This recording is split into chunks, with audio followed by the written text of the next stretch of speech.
Okay, so let's look a little more at various aspects of what's involved in the movement of soulmaking, what's necessary.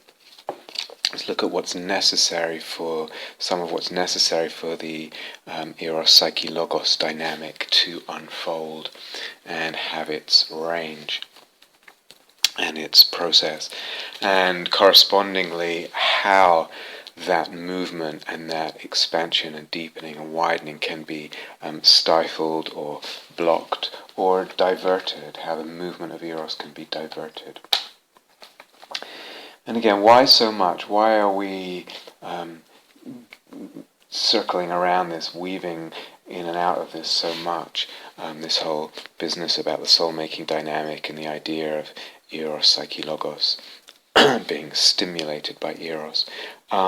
We're circling because the ideas are unfamiliar, I think, because they're new ideas. They are not in circulation in the culture, I don't think, certainly not in Dharma culture, I don't think in the wider culture either. And ideas that are new, that are unfamiliar, that are not in circulation, need repeating. For us, we need to chew on them, to digest them, to incorporate them, to assimilate them, to be able to use them, to actually have them be powerful.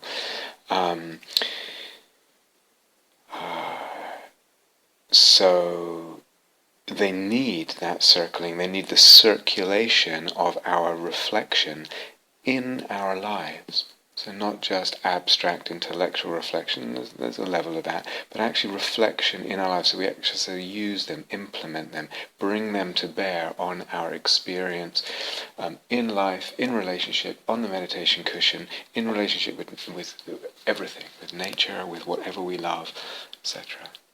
And I believe, and I hope at least, that trying to forge a conceptual framework that is supportive is actually really in the service of opening up what the path can be, opening up new territories, beautiful territories, important territories.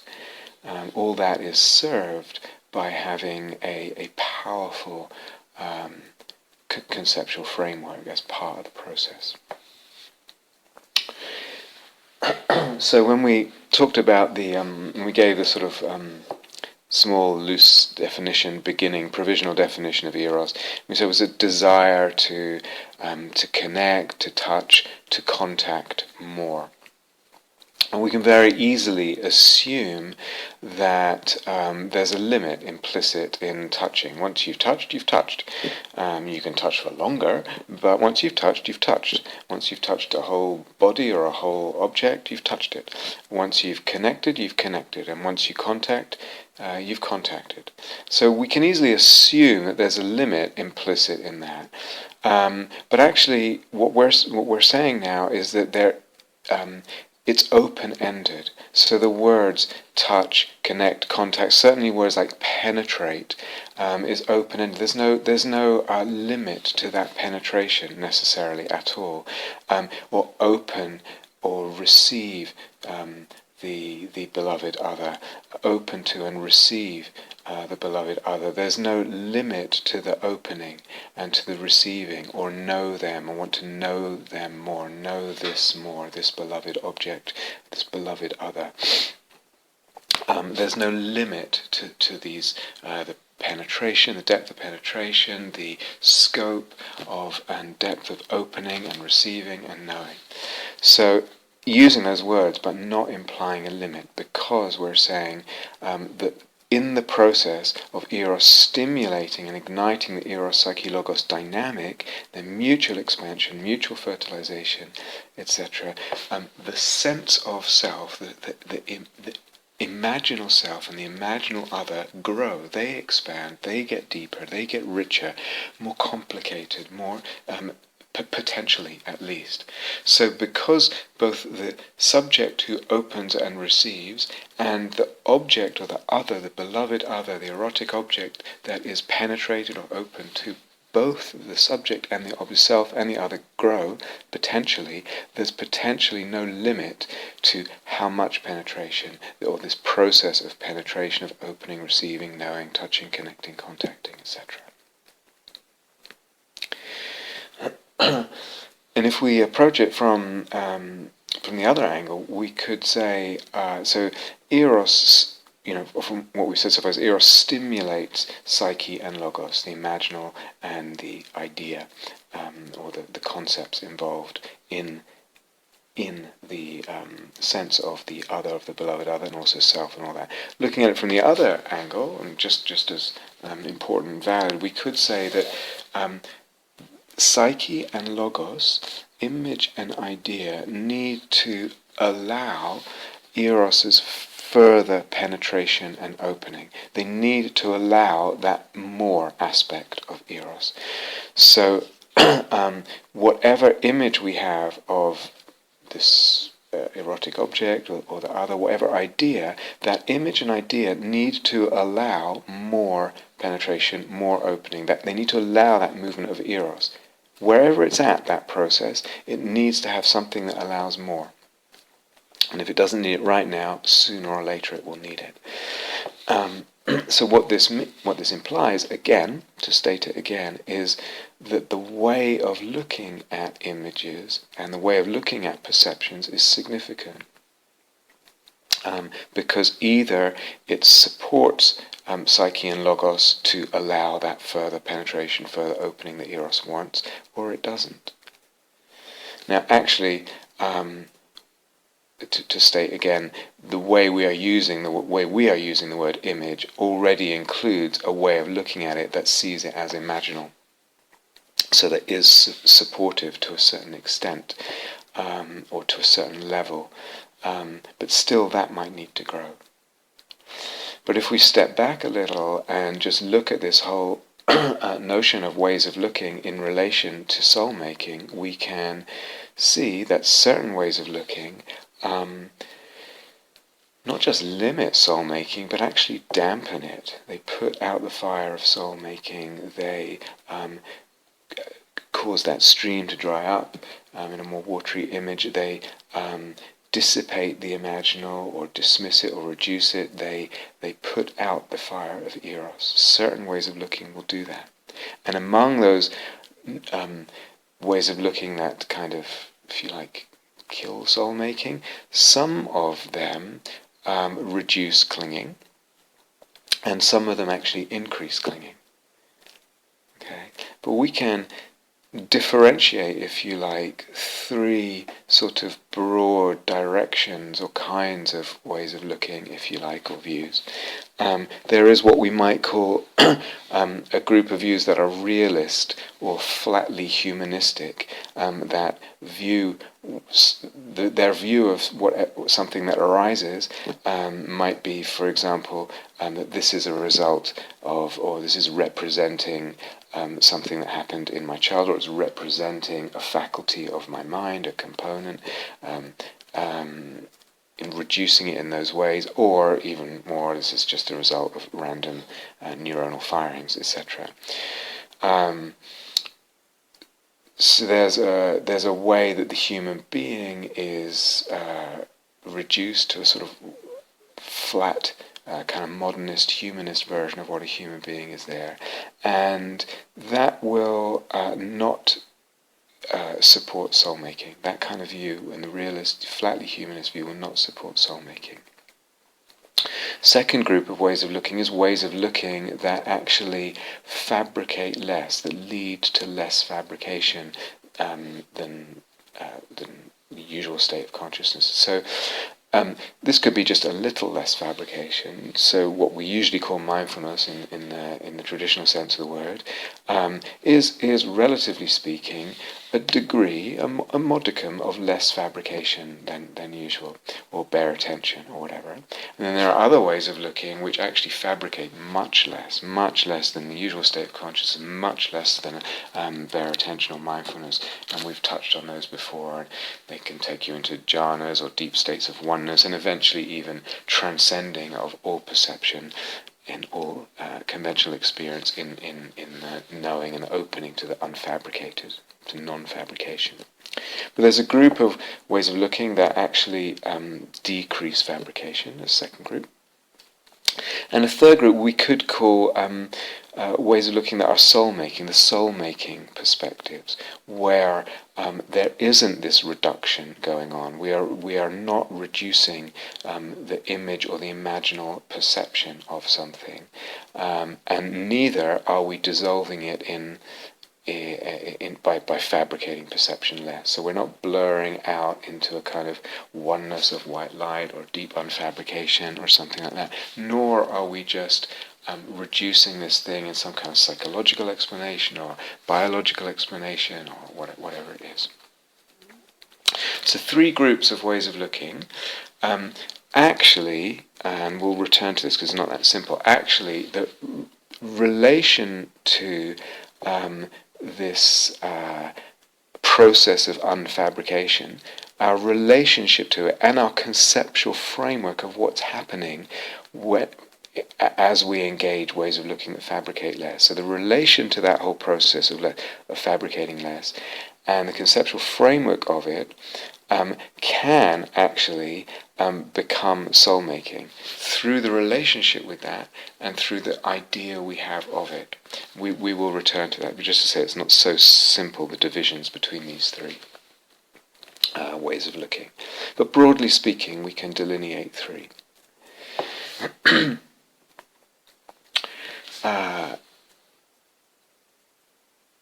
When there is, or when there has come about in one way or another, in the perception of an other, a sense of there is more there is more depth here, there is a sense of unfathomability to this object, to this image, to this person that I'm seeing soulfully. There's a sense of more to move into, of mystery, into which, a mystery of the other, depth of mystery of the other, in the perception of the other, into which the eros might expand, might penetrate, might open, or to which it might open to, then that sense of more, that sense of other dimensions, even if we don't see them clearly, that sense actually stimulates eros. So it's working the other way around. The psyche, the logos, the perception stimulates the eros and inflames the eros.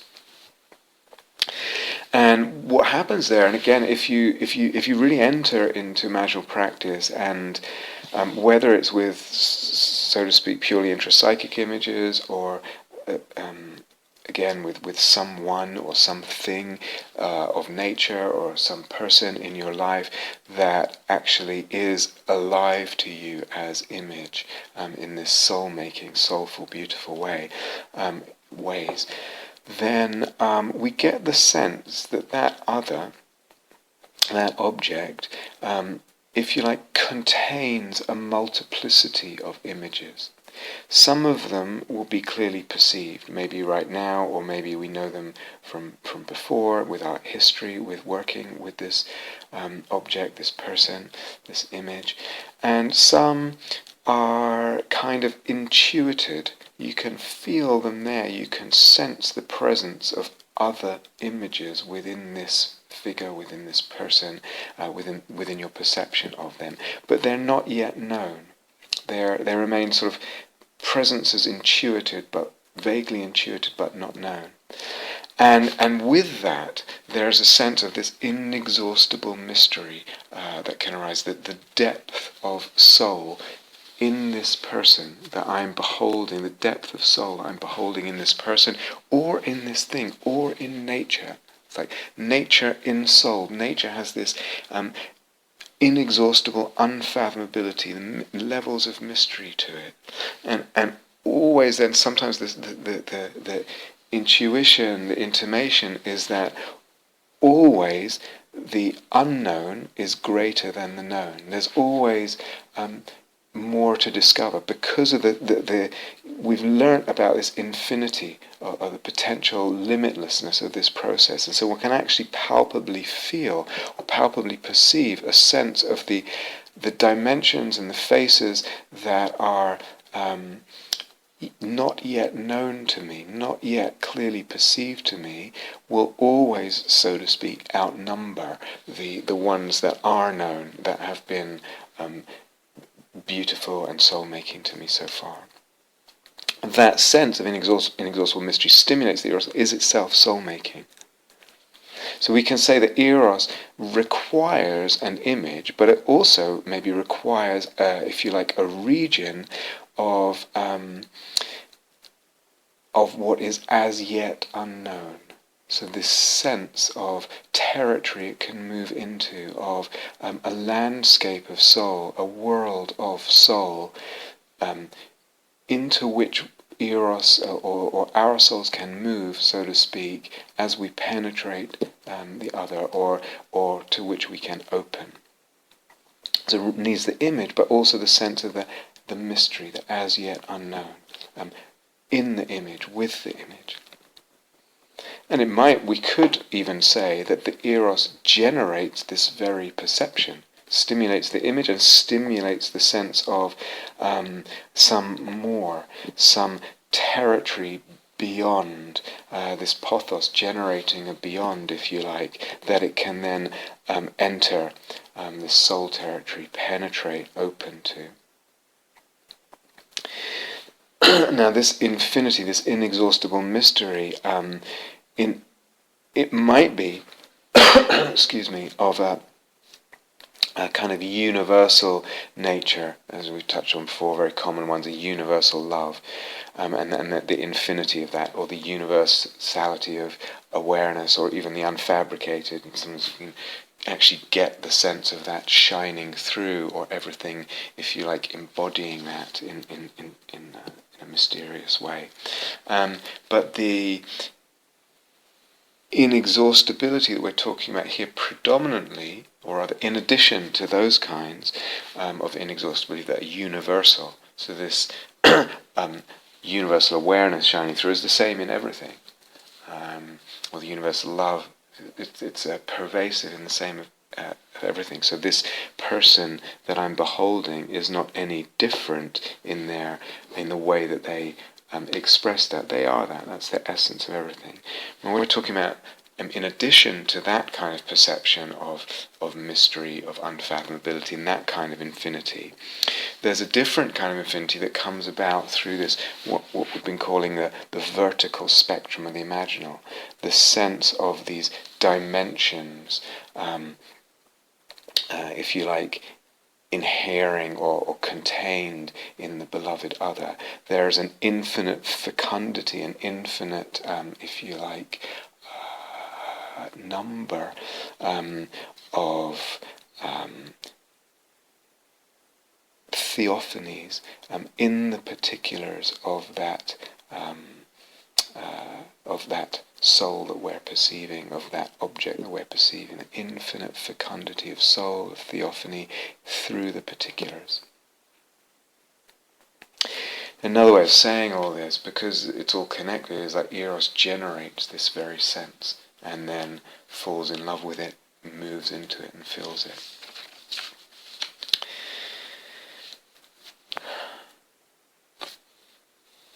So eros has, we've been saying, this tendency, this inclination, this impetus within it that fertilizes, if you like, that stimulates the fecundity of the soul and of the mind.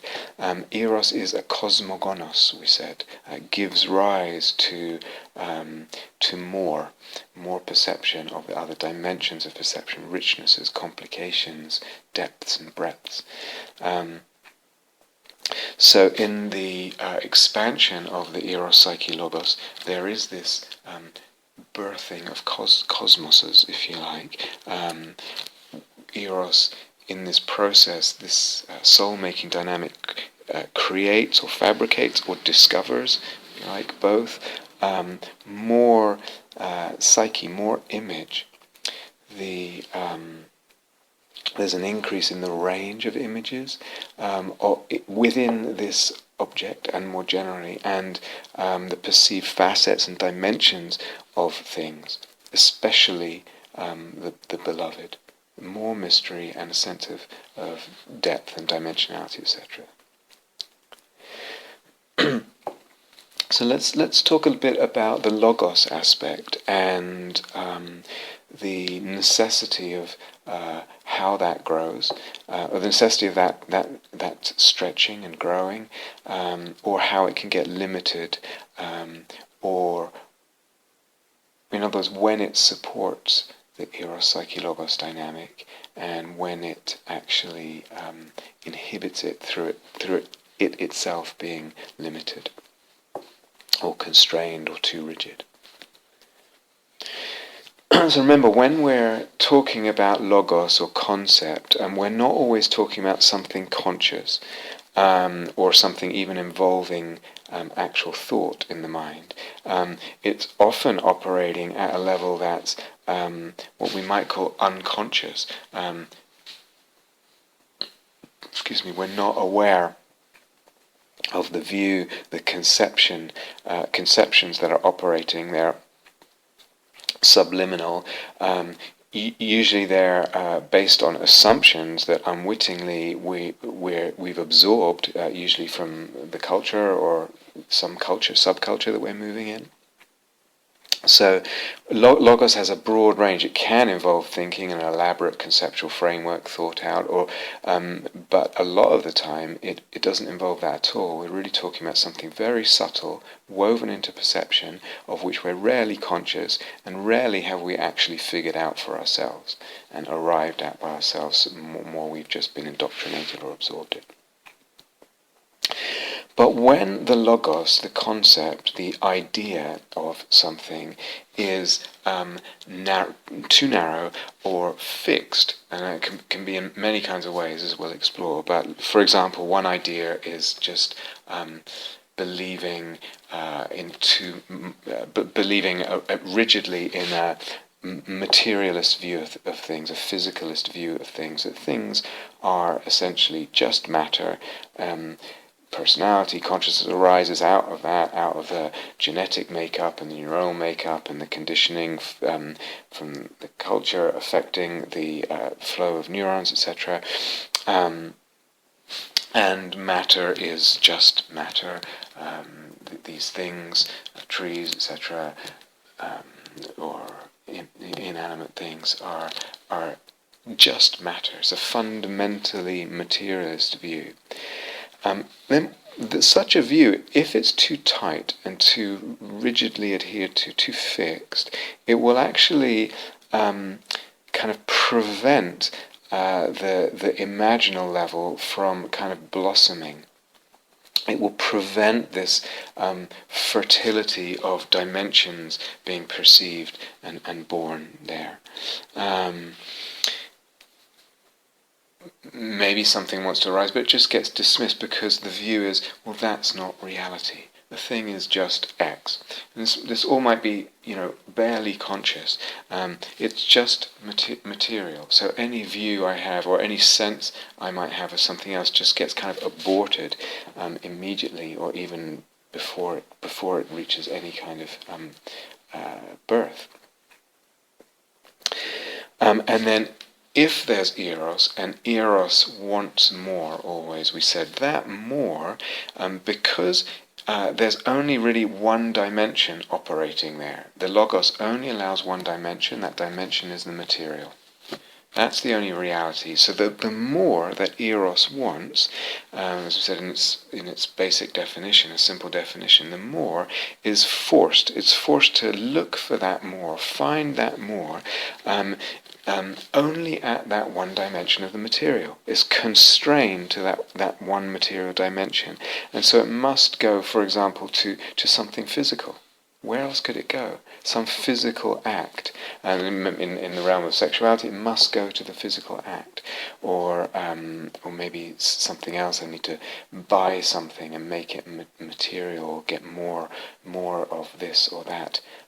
Physical, material things. The eros is more. The pathos in the eros, the more movement in the eros, can only move horizontally at one dimension. And then what happens, for example, in relationship, or in relationship to, could be anything, any other, whether it's a lover or a spouse, or a physical thing that we wanted and were enamored with, when those the eros can only go into the physical, and whatever we can do with this thing physically, seen in one dimension, when that's exhausted, the physical acts are exhausted, then what happens? What can the eros do? The eros needs fuel. Maybe the flame gets extinguished. Without the fuel, the flame of eros just dies out. So this can happen, in many, as one of the possibilities, and sometimes it can happen more almost pervasively in a person's life. And you can see something was alive in the childhood and through the teenage years and adolescence, and the flame of eros there perhaps in all kinds of ways, questioning and aliveness and stretching things. And then maybe in the 20s, or maybe in the 30s, or maybe even the 40s or the 50s, something, it's just lost, it's lost fuel. It's not being something, sometimes it's in the logos, in the limitation of ideation, that does not give enough fuel for the eros, and the flame is extinguished. Or maybe, as I said, it's forced out. For instance, I'm in this relationship, or with a marriage or something, and I'm only seeing it one-dimensionally, and so, or the dimensions are very limited. Let's put it that way. In terms of who is this person, how rich, how deep are they potentially to me? Maybe they're not just material, but maybe they have a certain, kind of interiority that we grant people in their sort of psychological complexity in the sort of typical modernist view. But the dimensions are limited, and then what happens if there's eros? Once more, where does it go? It has to maybe go to other partners. I have to find someone else, because I can only go at one dimension. I can't go deeper into this beloved. There is no deeper. I disallow it. The logos disallows it. So I go looking elsewhere. Or maybe there's some other area in my life where I go and I don't know, take up this or that something. And maybe that's an area where the logos actually allows a certain expansion, maybe. So that maybe it's rich. Or maybe it just goes again into acquiring material things. So there was this thing and I was enamored with it, but because that thing, whatever it is, I don't know, a possession, a house even, it's only one-dimensional. It can only really be one-dimensional. Then I need to acquire something else. I need to acquire material things or status or something. The more can only move on one-dimensional, very limited dimensions. There's no vertical depth, other dimensions for it to expand into.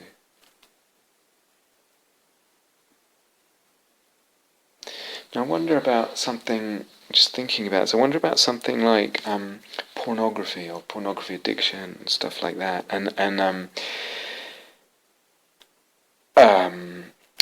don't know. It's not. I've actually never been into pornography, but I wonder whether, again, part of what sometimes happens there is that there is one is caught. The person engaging in that is caught in a limited dimensionality, just seeing matter in a very flat way.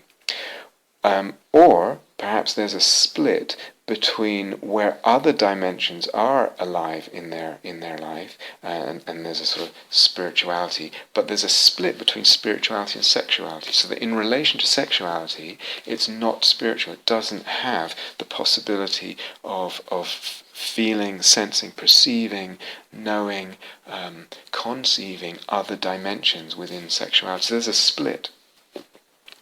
And I wouldn't want to speculate, but again, one wonders about abuse within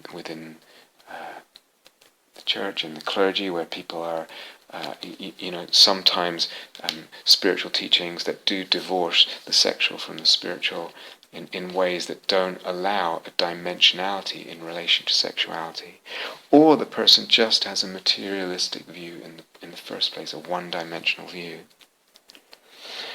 So all this, pornography feels soulless. Why? Well, it is. In our language, it is. It's exactly that. It feels soulless because it is soulless.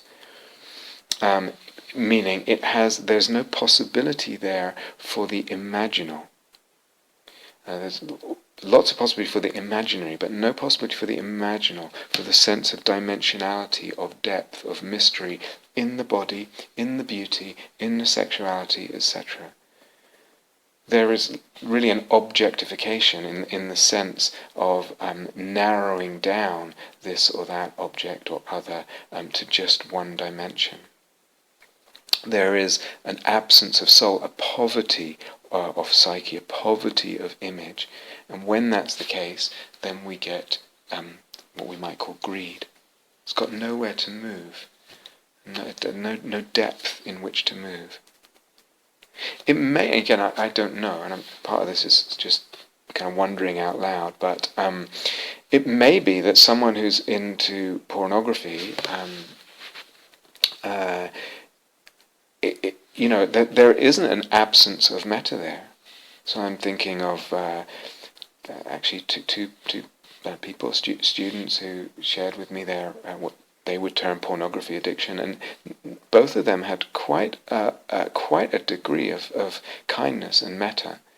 So it's not an absence of metta, but something is blocked in the eros-psyche-logos dynamics, blocked from its natural inclination to expand, blocked by some kind of logos that either just sees one-dimensionally or doesn't allow spirituality or dimensionality into me and to infuse the sense of sexuality and physicality. So we could say, in other words, with something like pornography, there's no psyche or logos beyond a one-dimensionality with respect to the other, certainly with respect to self, the world, with respect also to the eros itself. So that fourfold self, other, world, eros, that fourfold sort of confluence or co-constellation, the psyche and logos with respect to each and all of them is limited to being one-dimensional and to being reified. It is this. This is the truth. I am like this, etc. Sexuality is like this, whatever. So that in our language, the small definition of eros, the initial impetus, if it's there, if that's moving in a person, if they have a lot of libido and life force, and there is that eros, the logos and the psyche won't allow the eros-psyche-logos to expand, and it goes perhaps, if it's there, it will go just into some kind of greed or pleasure seeking, etc. It has to stay at that one level. Limited. Now actually we could say any prioritizing of one dimension or level of being, existence, perception, any shrinking of that vertical spectrum of the imaginal, whether it's to so-called purely material level, in the way that modernism kind of conceives of it, or senses it, or whether it's even some other kind of elevated, ethereal, almost disembodied level or whatever. Any prioritizing or shrinking down to one dimension or level of that vertical spectrum of the imaginal, and a belief with that, this or that level is what's really real, any of that will limit soul-making. It's the openness of the sense of multidimensionality that soul-making, that encourages, supports, stimulates soul-making, and conversely soul-making opens up that sense of multidimensionality. As always, there's a mutual dependence there.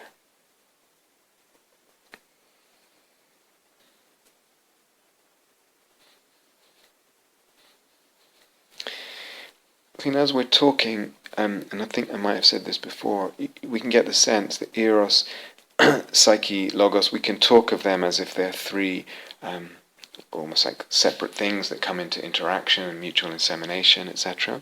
Or we can just as well say they're facets of three facets of one dynamic, of one process, of three facets of soul-making.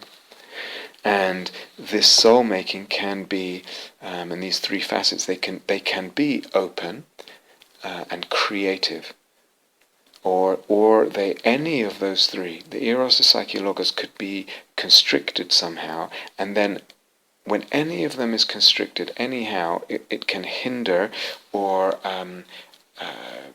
block the whole movement of the soul-making. So the whole process, the whole dynamism gets stuck. The whole dynamic gets stuck at some point, at some stage, rigidified, ossified, blocked, cramped. So there's so many possibilities here. But for instance, what happens again in relationship with a beloved, if any kind of beloved, if the logos, the idea, the conception of what a human being is generally, in which case what this person is limited, either psychologically, it's limited in the way that sort of a lot of modern psychotherapy might consider a person. They certainly they're complex. Certainly they're a result of past conditioning and family influences and cultural influences and all that. So it's a view, and we acknowledge and we feel nowadays with modernism a certain interiority, as I mentioned before, to what a human being is, that a human being has, that perhaps they, in many cases, they didn't have that sense at other times in history. But still with all that, even with that kind of interiority, even with that kind of psychology, Freud's psychology or anything that came out of that, or a lot of modern psychotherapy, there's still often, not always, but often there's a kind of limit to the logos of what a human being is. And that can function as a block on this soul, as a limit. It limits the soul-making movement, the soul-making growth and expansion. Or it might be just the idea of this particular individual.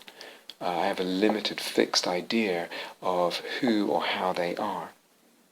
Or my idea, my logos, my conceptual framework that's operating of relationship, or of eros, what eros is, or of sex and sexuality, and that movement.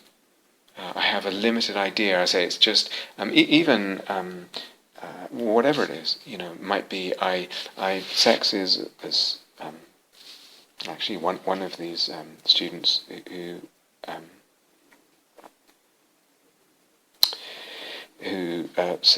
considered himself to have a pornography addiction would said to me, sex is just biological instinct.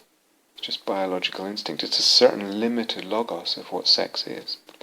But even ones that sound like they're more generous and richer and more heartful.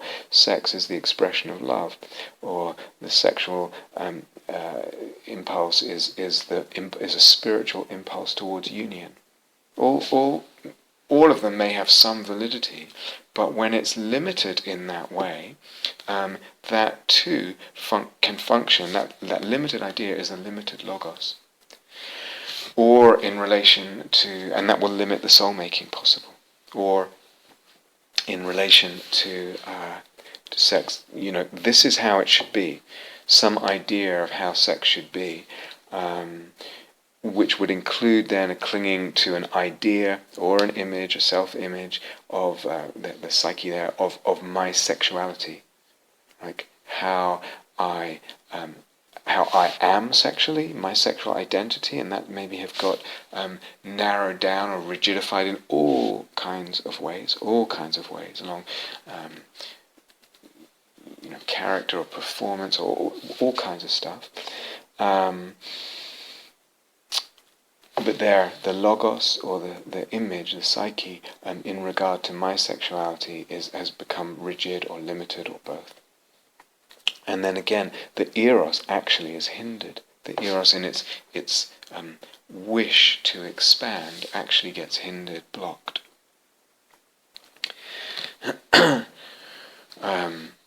So you can see, how many, maybe perhaps almost infinite ways, the eros-psyche-logos dynamic can get blocked and limited. Perhaps we could say that it's infinite, whether it's basically either from because of the eros being hindered, or the psyche, or the logos, or some combination of those. The permutations individually are infinite, perhaps. So we could also, for instance, cling to the image of another, certain image we have of another, and we neglect to see, we fail to see that this image that I have of this other is dependent on my way of looking. We believe and we act and we assume that the way we're seeing them, the image we have of them, is independent of the way of looking that one is employing at any time. There's a reification of that image. Or again, of marriage. Marriage is this. We have a certain image of what marriage is, or a certain logos of what marriage is. And all this can prevent, in different ways, stifle and limit the expansion, the deepening, the widening, the fertilizing of the soul-making. Now, of course, in actual relationship with another, the soul-making in a relationship, or for the relationship to be a fertile field for soul-making, for the continuing fire of the eros in that relationship between the two there, or in a community or whatever, it needs a basis in actuality. So of course it needs a basis in taking care of our communication, really making sure the communication is skillful and supportive and helpful and caring. It needs a basis in kindness, in love. We need to voice love, express appreciation.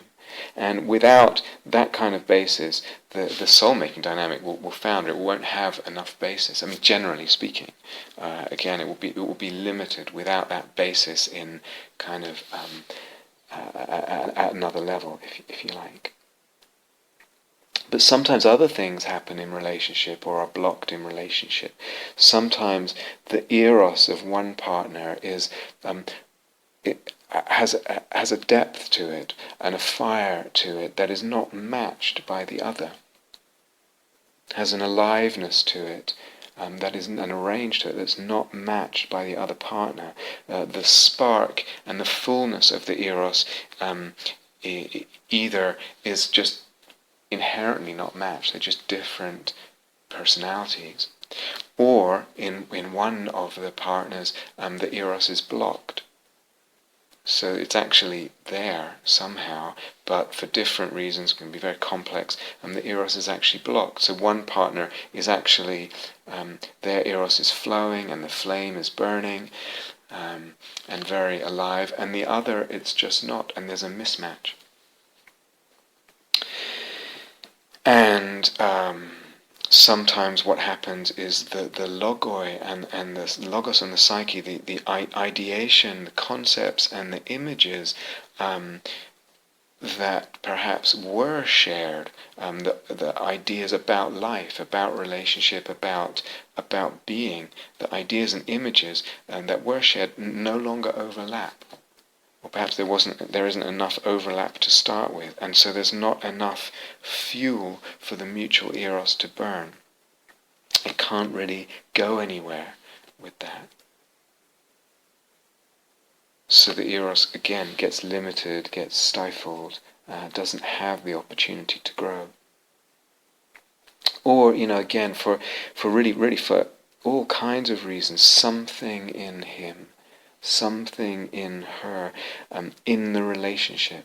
Again, I don't have to make it as if it's objectively existing or not existing in them, but something in him or her, in this relational constellation, in this perception, in this dependent co-arising of the relationship, something in him or her doesn't allow the deepening of the psyche, the deepening of the imaginal dimension in relationship to him or her.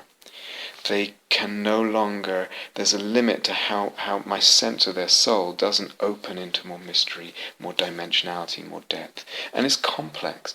The psychology here is complex in relation to all this, and in relation. Why that happens. So that there's a limitation on this eros-psyche-logos dynamic.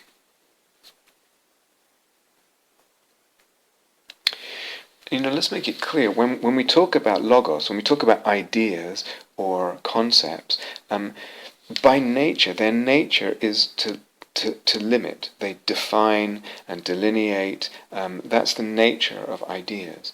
That in itself is not a problem. We touched on this a little bit, sort of obliquely, in an earlier talk. But that's the nature of logoi, of concepts, of ideas, is they limit, they delimit, and they define, and they delineate. No problem, that's just how they function.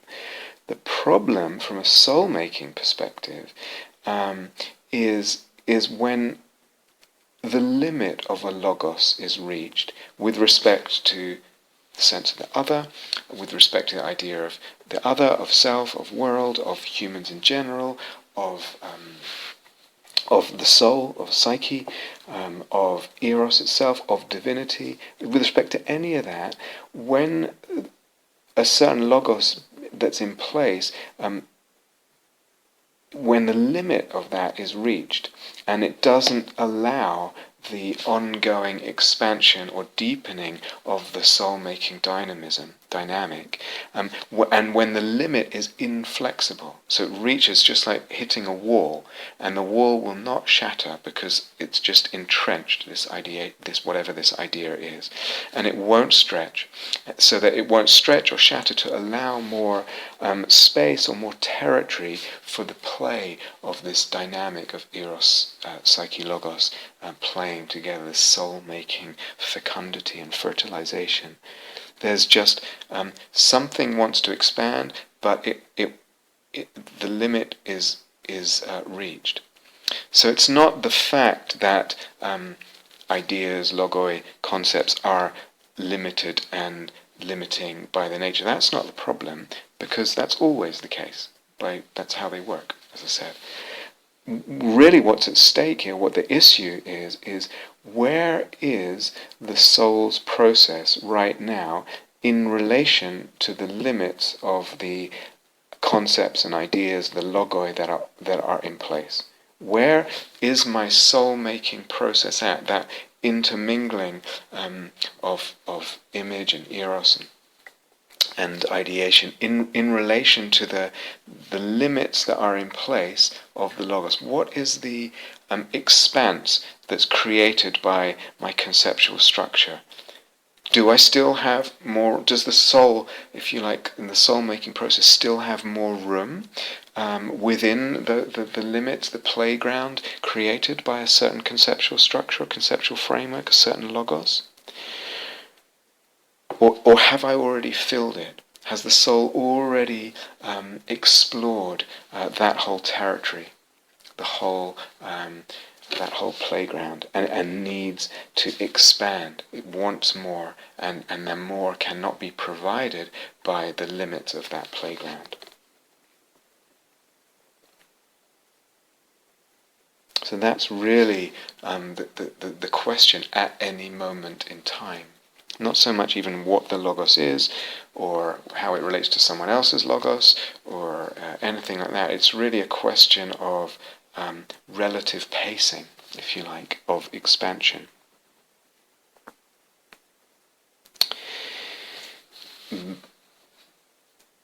Between the different elements, if you like, of the soul-making process. If the image wants to expand and the eros wants to expand, the logos is limiting it, that's a problem. If it wants to expand beyond what the logos can allow. So with all this, I hope you're getting the sense, when we talk about logos or concept or idea, we're not talking about something abstract in a way that's kind of irrelevant. Abstract, the word abstract actually means to remove, to ab from, tract, to take from, to remove. So it's like we're not talking about something removed from life, removed from perception and experience and embodiment and living. And again, we're talking about something that's always operating.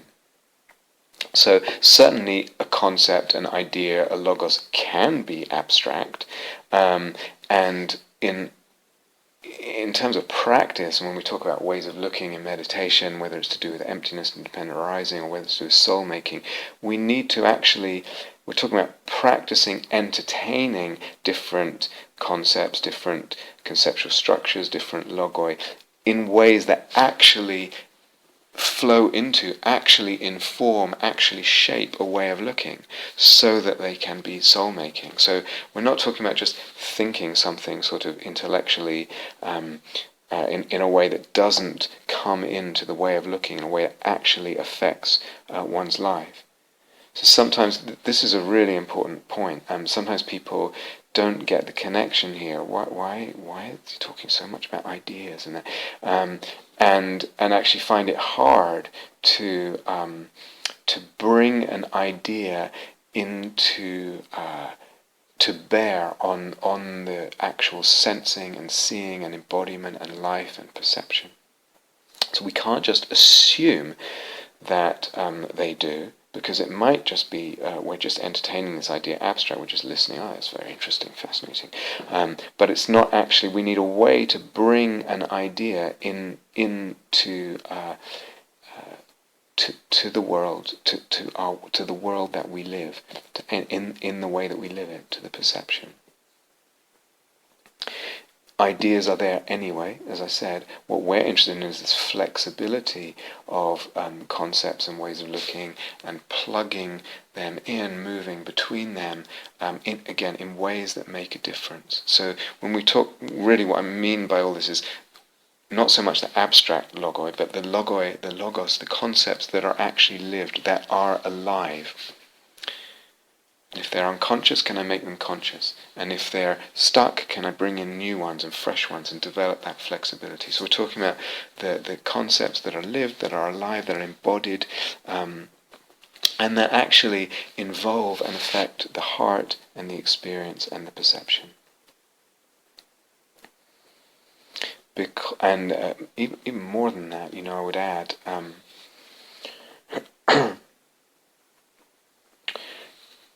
playing with different ideas and conceptual frameworks, and actually entertaining them in this way that I'm talking about, in the perception, in the experience, and more than that, creating them, forging them as we're doing now. This process, both the flexibility of entertaining them, but also building new ones, that is soul making. process of engaging with the creativity of conceptuality, of idea, of mind, is itself part of soul-making. It stimulates soul-making. It supports the inflaming of the eros and the increase of the psyche.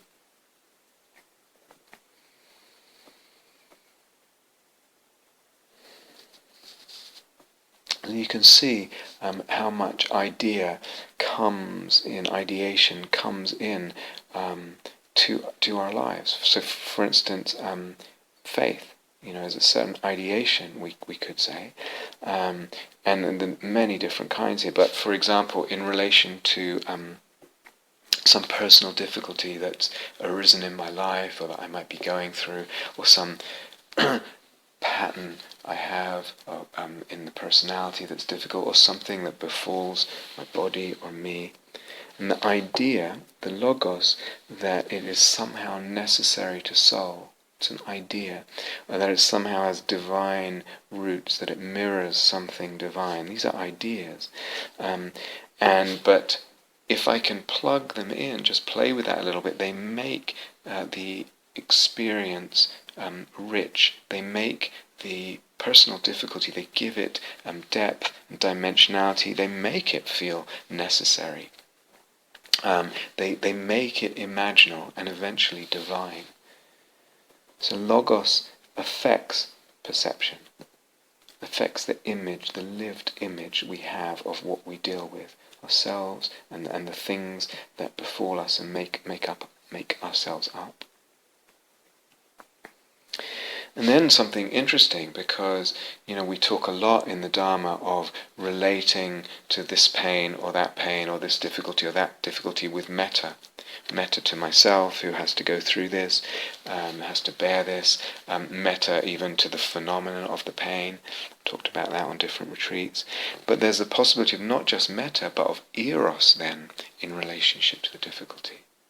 There's the possibility that this sense of the difficulty is enriched, given dimensions, etc. It doesn't just fade. I don't just hold it in kindness, and I don't just find ways of looking at it that it fade, all of which is really valid. But there's also a sense of eros in relationship to one's own personal difficulties and the difficult events of one's existence, of one's life. So we talked about amor fati on the re-enchanting retreat, the poetry of perception, the love of one's fate, and what allows that to actually be a lived and heartfelt, soul-felt experience.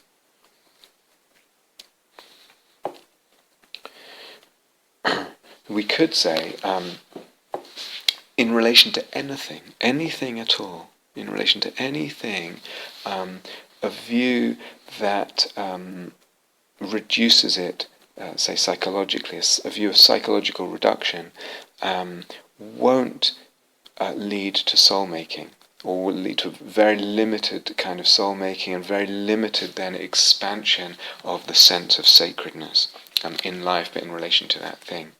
It still may be very helpful. Psychological reductionism, other kinds of reductionism can still be very helpful in relation to this or that difficulty. It won't lead to soul-making, won't allow, because of the reductionism of the view there, of the logos, it won't support this expansion, this growth, this organic and potentially limitless growth, unless the very psychological difficulties we have, and the obstacles we have, and the personal difficulties and the difficult events in our life, or things that befall us, unless they too are seen as images, unless they become imaginal. So the very psychology itself and the difficulty itself become images, or the logos that allows them to become images, then they become re-enchanted. I think Catherine's talk was called re-enchanting dukkha. It needs to become the very dukkha. The logos that I have of it needs to somehow either in the logos of the thing itself, I'm not psychologically reducing it, or I am considering it psychologically, but then that whole psychology has its other levels of mirroring necessity of soul and divine purpose, etc. In other words, what happens in my childhood, what happens in my life, the journey that I am, if you like, guided into, constrained into by the circumstances of my life, that also is given other imaginal dimensions. Then yes, this thing might be a result of my psychology expressing that, but the whole thing has another imaginal dimension. The dukkha is re-enchanted.